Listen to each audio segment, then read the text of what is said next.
තෙරුවන් සුබ දවසක් කියලා පිළිගන්නවා අදත් SLE අපේ කාර්මික YouTube channel එකට. අද මේ වීඩියෝෙන් ඔයාලට සරලවම කියලා දෙන්නේ 3 phase motor එකක් contactor එකක් හරහා පාලනය කරගන්න සරල ක්‍රමයක් ගැන. ඉතින් ඔබ දන්නවා 3 phase motor එකක් control කරන ක්‍රම කිහිපයක් wiring diagram කිහිපයක් තියෙනවා. ඒ අතරින් සරල basic diagram එක විදිහට direct online circuit එක අපිට අරගන්න පුළුවන්. ඉතින් වැඩි විස්තර කතා නොකරම අපි බලමු මෙම සර්කිට් එක වයර් කරගන්නේ කොහොමද කියලා. මෙම සර්කිට් එක නිර්මාණය කරන්න අපිට මොනවද අවශ්‍ය වෙන උපකරණ කියලා. ඉතින් මෝටර එකේ ඇම්පියර් එක අනුව අපිට 4 volt breaker එකක් අපිට මෙහිදී පාවිච්චි කරන්න ඕනේ. මෝටර එකේ ඇම්පියර් එක උදාහරණයක් විදිහට ඇම්පියර් 20 නම් අපි මෙහිදී පාවිච්චි කරනවා ඇම්පියර් 20ට වැඩියෙන් තියෙන MCB 4 volt breaker එකක්. ඊට අමතරව අපිට magnetic contactor එකක් අපිට අවශ්‍ය වෙනවා. අපි ඒකත් පාවිච්චි කරන්නේ මෝටර එකේ අපි පාලනය කරන්න ගන්න මෝටර එකේ ඇම්පියර් එක අනුව. ඊට අමතරව ඔබට මෙම magnetic contactor එකේ coil supply එක බලලා ඔයාලට තීරණය කරගන්න පුළුවන්. ඔයාලට ඕනේ voltage 230කින් control වෙන coil supply එකක්ද නැත්නම් voltage 400කින් control වෙන coil supply එකක්ද කියලා. ඉතින් ඔයාලට ඒක තීරණය කරගන්න පුළුවන්. ඊට අමතරව මෝටර එකේ ආරක්ෂාව සඳහා අපි thermal overload relay එකක් මෙහිදී පාවිච්චි කරනවා. ඔයාලට මෝටර එකේ ඇම්පියර් එක අනුව thermal overload relay එක පාවිච්චි කරන්න පුළුවන් සහ තෝරගන්න පුළුවන්. ඊට අමතරව මෙම පරිපථය අපිට off කර ගැනීම පහසු වෙන්න අපි off push button එකක් මෙහිදී පාවිච්චි කරගන්නවා. ඒ වගේම පරිපථය on කරන්න අපි මෙහිදී තවත් push button එකක් පාවිච්චි කරනවා.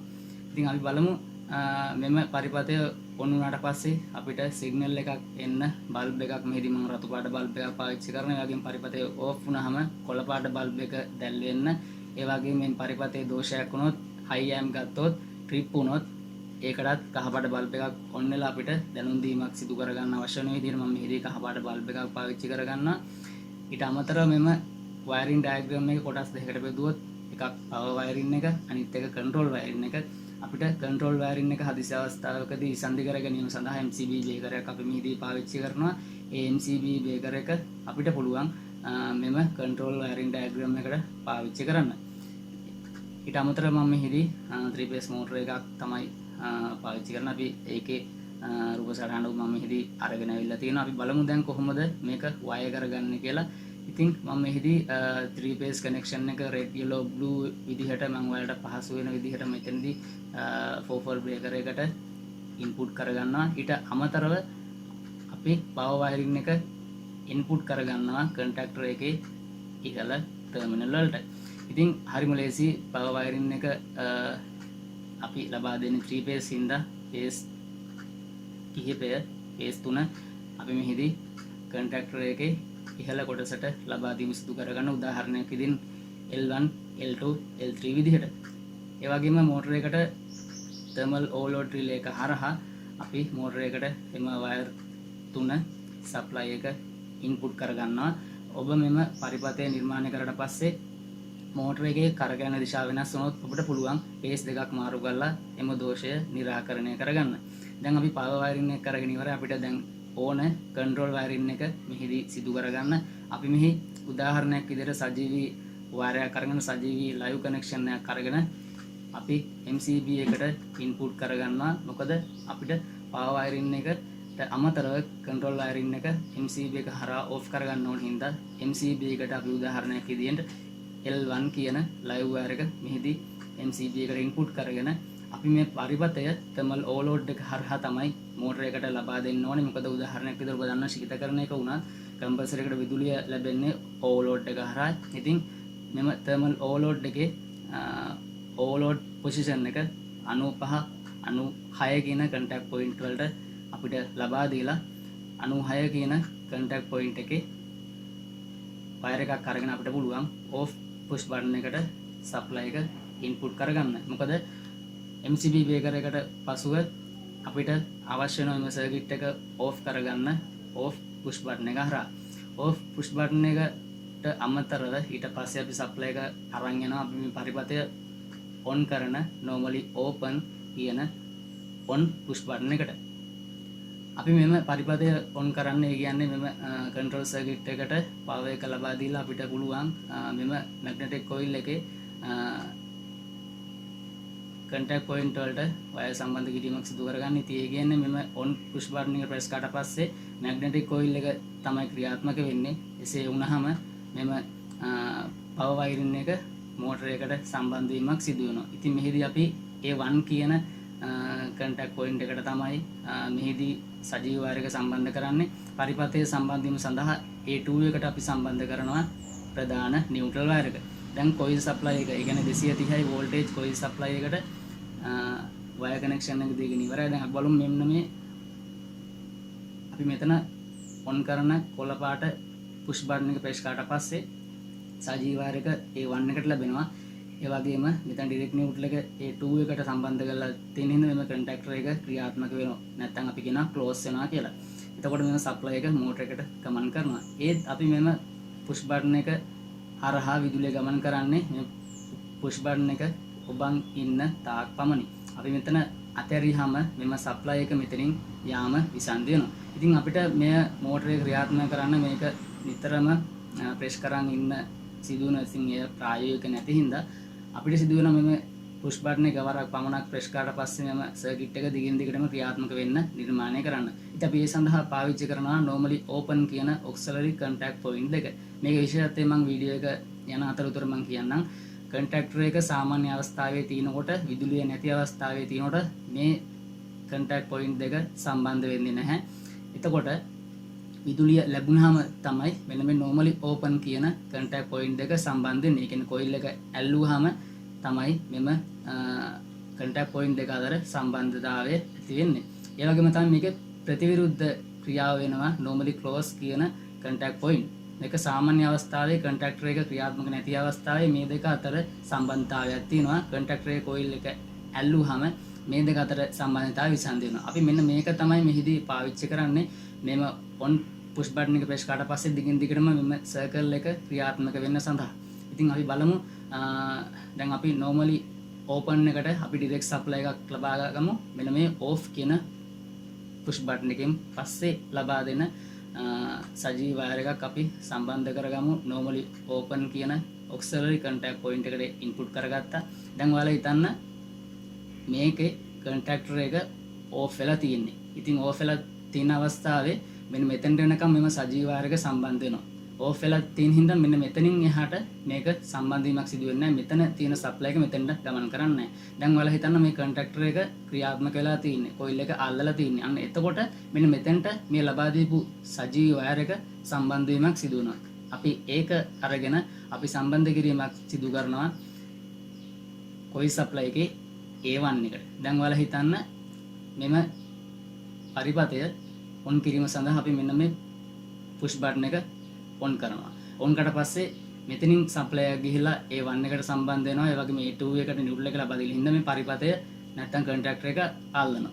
contactor එක ක්‍රියාත්මක වෙනවා. ඉතින් ක්‍රියාත්මක වුණාට පස්සේ දැන් මෙන්න මේ ලැබෙන සජීව වයර් එක contactor එක ඇල්ලුවාම මම කියවනේ supply එක pass වෙනවා කියලා මෙන්න මෙතනට. ඉතින් එතකොට supply pass වෙනකොට මේ සම්පූර්ණ සජීව වයර් එක connection එක මෙන්න මේ normally open කියන auxiliary contact point එක හරහා A1 එකට ලැබෙනවා. අන්න එතකොට මෙම පරිපථය සම්පූර්ණ වෙනවා. එතකොට අපි මෙන්න මේ on කියන push button එක press කරන් ඉඳලා අතහැරියත් මෙන්න මේ cycle එක auxiliary contact point එක හින්දා මේකේ තියෙන විශේෂත්වය හින්දා මෙම supply එක දිගින් දිගටම මෙන්න මේ පරිපථයත් එක්ක ක්‍රියාත්මක වෙනවා. අන්න එහෙම වුණාම තමයි මෙම මෙතනින් ලැබෙන සජීව වයර් එක connection එක නැති වුණත් මෙන්න මෙතනින් ලැබෙන සජීව වයර් එක හින්දා මෙන්න මෙතෙන්ට A1 කියන අපේ coil supply එකට pace එක පැමිණෙන හින්දා මේ cycle එක දිගින් දිගටම ක්‍රියාත්මක වෙනවා. ඒ කියන්නේ contactor එක ක්‍රියාත්මක වෙලා තියෙනවා, close වෙලා තියෙනවා. දැන් ඔයාලට පැහැදිලි වෙන්න ඇති on push button එක අතහැරියත් මෙන්න මෙතනින් supply එක pass වෙන හින්දා මෙම cycle එක circulation වෙන හින්දා power එක ලැබෙන හින්දා මෙම contactor එක දිගින් දිගටම ක්‍රියාත්මක වෙලා තියෙනවා. දැන් අපි කලින් සඳහන් කරා වගේ මෙම contactor එක ඇල්ලුවාම motor එක ක්‍රියාත්මක වෙනකොට මෙන්න මේ bulb එක දැල් වෙන්න ඕනේ. ඉතින් හරිම සරලයි. දැන් ඔයාලා හිතන්නව contactor එක ක්‍රියාත්මක වුණාම තමයි මෙන්න මෙතෙන්ට supply එක ගමන් කරන්නේ. මෙන්න මේ auxiliary contact point එක හරහා normally open කියන contact point එක හරහා. ඉතින් අපිට එතනින් පුළුවන් මෙන්න මේ bulb එකට supply එකක් අරගෙන යන්න.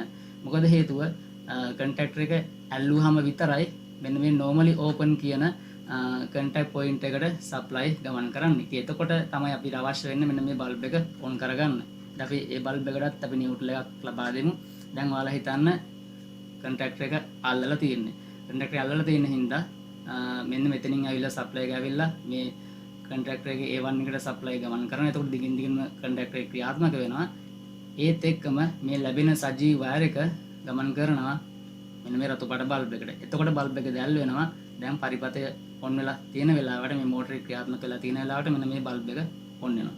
දැන් අපිට ඕනේ ඊට පස්සේ පරිපතය අක්‍රිය වුණාම විදුලි විසන්ධි වුණාම මෙන්න මේ ඕෆ් පුෂ් බටන් එක ප්‍රෙස් කරාම මෙන්න මේ බල්බ් එක කොළ පාට බල්බ් එක ඔන් වෙන්න සහ මෙන්න මේ බල්බ් එක ඕෆ් වෙන්න. අපි බලමු දැන් පරිපතය ක්ලෝස් කරාම ඕෆ් කරාම කොහොමද මේ බල්බ් එක ඕෆ් වෙනවනේ. එතකොට මෙන්න මෙතනින් සප්ලයි එක කමන් කරන්නේ කන්ටැක්ටර් එක ඕෆ් වුණාම. එතකොට කොහොමද මේ බල්බ් එක ඕෆ් වෙනවා. දැන් අපිට ඕනේ මෙන්න මේ කොළ පාට බල්බ් එක ඔන් කරගන්න.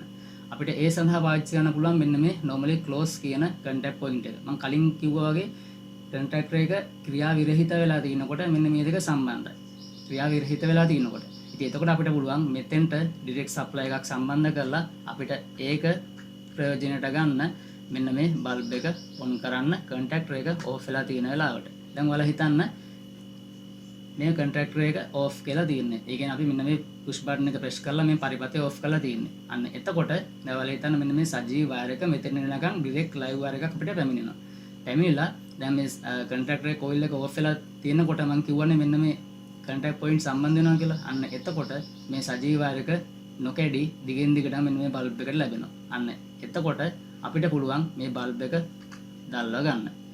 ඒ කියන්නේ පරිපතේ ඕෆ් වෙලා තියෙනකොට මේ සජීව වයර් එක දිගින් දිගටම මේ බල්බ් එකට පැමිණෙන හින්දා මේ බල්බ් එක ඔන් වෙනවා. එතකොට අපිට පුළුවන් නිගමනය කරගන්න මේ මෝටර එක ඕෆ් වෙලා තියෙන්නේ කියලා. ඉතින් අපිට දැන් ඊට පස්සේ ඕනේ මේ මෝටර එකේ හයි ඇම් ගත්තොත් හරි කිසියම් දෝෂයක් වුණොත් හරි මෙම තර්මල් ඕවර්ලෝඩ් එක ට්‍රිප් කරොත් අපිට මෙන්න මේ කහපාට බල්බ් එක දාලා ගන්න ඕනේ. අපිට එසේ වෙන්නේ මෙන්න මෙතන ඕවර්ලෝඩ් එකට අපි කියවනේ සාමාන්‍ය අවස්ථාවේදී මෙන්න මේ ඕවර්ලෝඩ් එක ක්‍රියාත්මක වෙන්නේ ඇම්පියර් එක වැඩියෙන් ගත්තොත් මේ ඕවර්ලෝඩ් එක ට්‍රිප් කරනවා කියලා. ඕවර්ලෝඩ් එක ට්‍රිප් කරොත් මෙන්න මෙතන තියෙන normally open කියන 97 98 කියන contact point සම්බන්ධ වෙනවා. close වෙනවා. එකිනෙක supply එක ගමන් කරනවා. එතකොට මෙන්න මෙතන තියෙන 95 96 කියන ඕවර්ලෝඩ් එක තියෙන අතර සම්බන්ධතාවය විසන්ධි වෙලා මෙම් පරිපතය විසන්ධි වෙනවා. එතකොට මේ බල්බ් එකක්වත් දැල් වෙන්නේ නැහැ. කන්ටැක්ටර් එක ඕෆ් වෙනවා. ඕෆ් වුණාට මෙන්න මෙතෙන්ට සජීව වයර් එක ලැබිලා තියෙන්නේ. අපි ඒ සජීව වයර් එක ඩිරෙක්ට් ලයිව් වයර් එක අපි මෙතෙන්ට 97ට සම්බන්ධ කරගමු.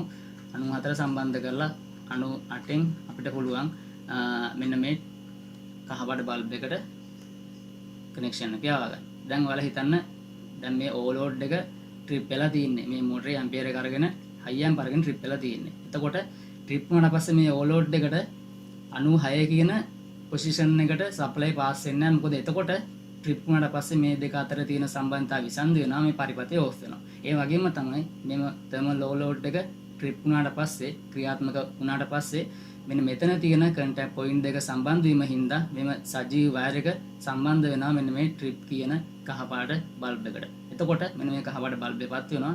අනිත් සියලුම දේවල් ඕෆ් වෙලා මේ අපිට ඉන්ඩිකේටර් එකෙන් පෙන්නනවා මේ ඕවර්ලෝඩ් එක ට්‍රිප් වෙලා තියෙන්නේ කිසියම් හේතුවක් හින්දා කියලා. ඊට පස්සේ ඔයාලට ෆෝල්ට් එක බලලා නිරීක්ෂණය කරලා දෝෂය හරි ගත්තට පස්සේ ඔයාලට පුළුවන් මෙන්න මේ රීසෙට් බටන් එක ප්‍රෙස් කරලා පරිපතය නැවත ක්‍රියාත්මක කරගන්න. ඉතින් ඔයාලට පැහැදිලි වෙන්න ඇති මෙම පරිපතය සරලවම තමයි කියලා දෙන්න ඕන. හිතුන නැත්නම් විනාඩි 5කින් 10කින් මේක විස්තර කරන්න අමාරුයි. සම්පූර්ණ පරිපතයක් හින්දා මේක ගොඩක් බහුලව පාවිච්චි වෙන්නේ වඩු වැඩ කරන මැෂින් වලට. ඒ වගේම 3 phase motor වලට අපිට පාවිච්චි කරන්න පුළුවන්. ඇයි වඩු වැඩ කරන මැෂින් එකට මේක පාවිච්චි කරන්නේ? දැන් උදාහරණයක් විදිහට ලීයක් කපන අවස්ථාවේදී කරන්ට් එක ගියා කියලා හිතන්නකෝ. අන්න ඒ ගිය අවස්ථාවේදී ඔබ ඒ වැඩේ කාර්යය නතර කරනවා. නතර කරාට පස්සේ නැවත කරන්ට් එක આવොත් ඔටෝ මේක ඔන් වෙන්න තියෙන සම්භාවිතාව වැඩි හින්දා මෙතන අනතුරකට ලක් වෙන්න පුළුවන්. හදිසි හරි ඒ තලයට අතක් ගිහිලා තුවාල වෙන්න පුළුවන්. හදිසි හරි කරන්ට් එක ගිහිල්ලා කරන්ට් එක නැවත ආවත් මෙන්න මේ පරිපතයේ හින්දා අනිවාර්යෙන් ඔයා මේක ඔන් කරන්න ඕනේ. මෙම ඔන් කියන පුෂ් බටන් එක ඔන් කරාට පස්සේ විතරයි මේ පරිපථය ක්‍රියාත්මක වෙන්නේ. ඉතින් අන්න ඒක තමයි මේ හිතින ආරක්ෂිත පිළිවෙත. මේ වීඩියෝ එක ඔයාලට තේරෙන්න ඇති සරලවම තමයි කියලා දුන්නේ. මේකේ පැට්‍රිකල් වයරින් එකක් අනිවාර්යෙන් ඉදිරියට අරන් එන්නම් ඉන්ඩිකේට් බලුත් එක්ක. මීට අමතරව මම බේසික් වයරින් එක කරලා තියෙනවා. වයර් කනෙක්ෂන් එක පැට්‍රිකල් වයරින් එක කරලා තියෙනවා. ඒකේ වීඩියෝ එකක් මම ඩිස්ක්‍රිප්ෂන් එකේ දාන්නම්. ඔයාලට ඒක ගිහිල්ලා බලන්න පුළුවන්. එහිදී මම පාවිච්චි කරලා තියෙන්නේ කන්ටැක්ටර් එකයි, thermal overload එකයි. මෙන්න මේ push button දෙකයි විතරයි. මොකද ඒ සරල වයරින් ඩයග්‍රෑම් එක ඔයාලට පෙන්වන්න ඕන හින්දා තමයි පැට්‍රිකල් වයරින් එකක් කරේ. ඊට අමතරව අපි ඉදිරියේදී වයරින් කරගමු. වයරින් එක පැට්‍රිකලි ඉගෙන ගමු. මෙන්න මේ ඉන්ඩිකේට් බල්බ් තුනත් එක්ක වයරින් එක කොහොමද කරගන්නේ කියලා. ඉතින් වීඩියෝ ගන්න ඕන වීඩියෝ ලයික් කරන්න. channel එක දැනම subscribe කරලා නැත්නම් channel එක subscribe කරලා දිගින් දිගටම එකතු වෙන්න. මේ වීඩියෝ එක ඔයාගේ යාළුවෙක්ට බලන්න share කරන්න. අනිවාර්යෙන් අමතක කරන්න එපා. ඉතින් අපි ඉදිරි වීඩියෝ එක හම්බෙනතුරු ඔයාලට සුබ දවසක්.